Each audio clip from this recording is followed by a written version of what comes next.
Bonjour à tous, toujours à Valencia pour cette fameuse Coupe d'Europe des clubs de paddle 2019. Et puis avec nous, El Presidente, El Senior Claude Bach. Bonjour Claude. Bonjour à tous les amis de Padel Magazine. Mon cher Claude, belle compétition, 16 nations, beaucoup de joueurs. Dis donc, il y a quand même un gros chemin qui a été fait depuis la première édition. Ah oui, depuis en 2016, lorsque l'on a commencé à parler de la Coupe d'Europe des clubs de padel lors de l'Open de France à Toulouse, on n'était pas nombreux, Franck, à y croire. Et puis, il y a eu la première édition à Toulouse, nous étions 8 clubs, et c'est le Toulouse Padel Club d'ailleurs qui l'avait emporté. L'année d'après, comme on dit, nous les provinciaux, on monte à Paris, à Casa Padel, qui est... je vais dire la Mecque du padel, non pas la Mecque, la cathédrale du padel, du padel. Et puis c'était donc le club hôte qui l'emportait. Nous étions à ce moment-là 12 clubs et aujourd'hui à Valencia, nous sommes 16 clubs. Alors 16 clubs, mais on va pas s'arrêter en si bon chemin, puisque on le sait, et ça va évoluer. A priori pour l'année prochaine, il va y avoir quelques jolies surprises et pourquoi pas une championne. Voilà, alors aujourd'hui, pour arriver à ces 16 clubs, nous avons ouvert la porte au continent africain, puisque nous avons la représentation donc de la Palmeraie du Sénégal, mais également donc de l'Égypte et du Maroc. Alors pour le Maroc, tu connais la longue histoire. Il y aura dans 3 semaines la Coupe intercontinentale, mais on en parlera tout à l'heure à Darla.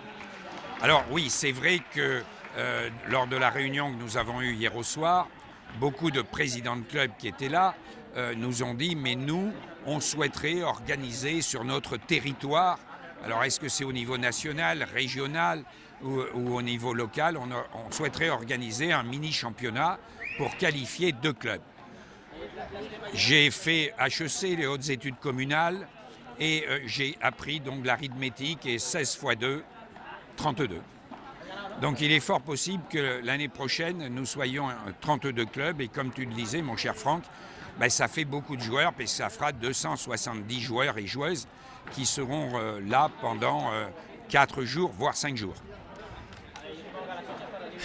Il y a quand même un an pour préparer tout ça. On le sait, il y a eu beaucoup de demandes. D'ailleurs, ici, on a pu le voir, des clubs sont prêts à accueillir, même pourquoi pas sur le continent africain, la Coupe d'Europe des clubs. Depuis le début, c'était une intention d'ouvrir les portes à ce point-là?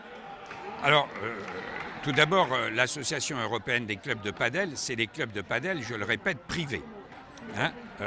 Ça, il faut que ça soit bien précis.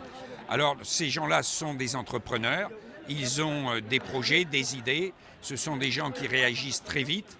Et aujourd'hui, comme tu le disais, Franck, il y a une candidature à Bari, il y a une candidature à Rome, il y a une candidature du Portugal, il y a une candidature de l'Égypte, il y a une candidature du Sénégal, du Maroc, bien entendu. Et on s'aperçoit en définitive que la Coupe d'Europe des clubs de padel privés, c'est la Coupe d'Europe des clubs pour l'Europe du Sud. Alors, c'est une porte ouverte, effectivement, avec l'Afrique là-dessus.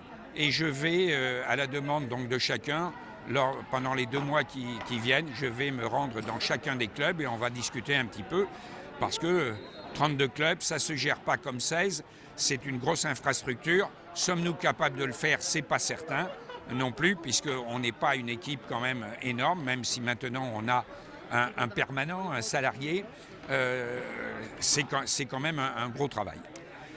Allez, forcément, on va parler de la Champions League. On l'entend ici ou là, les joueurs très motivés par cette Champions League. Une Champions League du paddle avec 32 nations, 32 clubs, mais qui représentent plusieurs nations. D'ailleurs, on peut avoir plusieurs clubs d'une seule nation. Est-ce que tu penses que l'année prochaine, on pourrait avoir ce genre de première édition de Champions League qui est demandée d'ailleurs par quasiment l'ensemble des joueurs? Alors, il faut bien préciser une chose, c'est que nous n'avons pas d'homologation pour gérer des championnats. Les championnats, ce sont les fédérations qui les organisent et c'est fait sous leur responsabilité. C'est pour ça qu'on a parlé tout de suite de Coupe d'Europe, qui est une chose différente. Maintenant, il est vrai que, je pense, et le comité directeur aussi et les clubs qui sont ici, qu'il ne faut pas rater l'occasion il ne faut pas rater cet engouement qu'il y a pour créer cette Champions League. Et je le disais hier dans la cérémonie d'ouverture, que toutes les personnes qui ont l'objectif de faire du padel un sport universel nous rejoignent. Ou nous sommes prêts, nous, à rejoindre des organisations qui ont cette même vocation. Et je crois que tous ensemble, tu le disais Franck, c'est le moment. Il y a la possibilité de faire dès l'année prochaine des qualifications dans une vingtaine de pays ou de territoires, encore une fois, qu'il y ait en 2020 ces 32 clubs, en 2021, si encore une fois nous rejoignons une ou deux grosses structures, alors on le fera. On le fera tous. C'est par là, à mon avis aussi, que le padel va se développer. Les clubs privés, n'oublions pas cela, ce sont les piliers du développement du padel dans le monde entier. Et s'il y a des personnes qui en doutent, je suis à leur disposition pour leur faire exactement le bilan qui s'est passé depuis 1992 à aujourd'hui. Allez, enfin, dernière question, forcément, on va parler de ce qui va se passer dans 3 semaines, puisque certes, il y a la Coupe d'Europe des clubs de paddle privés, mais c'est aussi bientôt la Coupe intercontinentale qui va arriver prochainement, première édition, du côté de nos amis marocains à Darla. Voilà, alors ça c'est venu, comme tout le monde le sait maintenant, l'année dernière, à Casa Padel, lors de la remise des prix, l'adjoint au sport de la ville de Toulouse, M. Samir Hadjij, a annoncé que le Maroc souhaitait réaliser une grande compétition. Nous sommes donc allés une première fois à Darla, c'est au sud du Maroc, c'est l'ancien territoire du Polisario, et nous avons rencontré les élus, la région, et signé une convention pour faire un grand club de padel à Darla. Et pour lancer ce club donc dès 2020-2021, il fallait faire une compétition. Et nous avons commencé à parler d'une compétition au départ qui était entre 2-3 clubs. Et puis les élus ont souhaité faire cette coupe intercontinentale, mettre les moyens au niveau de la communication, puisqu'il y a eu une conférence de presse 2 mois après à Casablanca avec toutes les chaînes marocaines. On s'est aperçu aussi qu'il y avait déjà au Maroc une structure padel assez forte. Il y a 3-4 clubs, dont le cercle de l'Amical français de Casablanca. Et c'est parti comme ça. Donc coupe intercontinentale. Cette année, il y aura 24 équipes messieurs. Il y aura 12 équipes féminines. Les continents seront représentés. Mais c'est le numéro 0. On démarre. Et je trouve que c'est extraordinaire puisque... Et puis que cette Coupe d'Europe, là, aujourd'hui, les 4 demi-finalistes sont invités, billets d'avion compris, à Darla.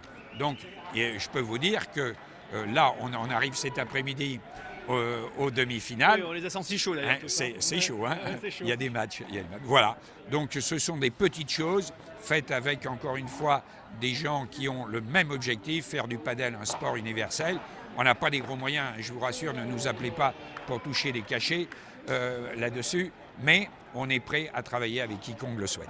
Bon, eh ben, ce sera le mot de la fin. Mon cher Claude, je sais qu'on est attendu, donc on va rendre l'antenne à vous les studios et merci encore, mon cher Claude.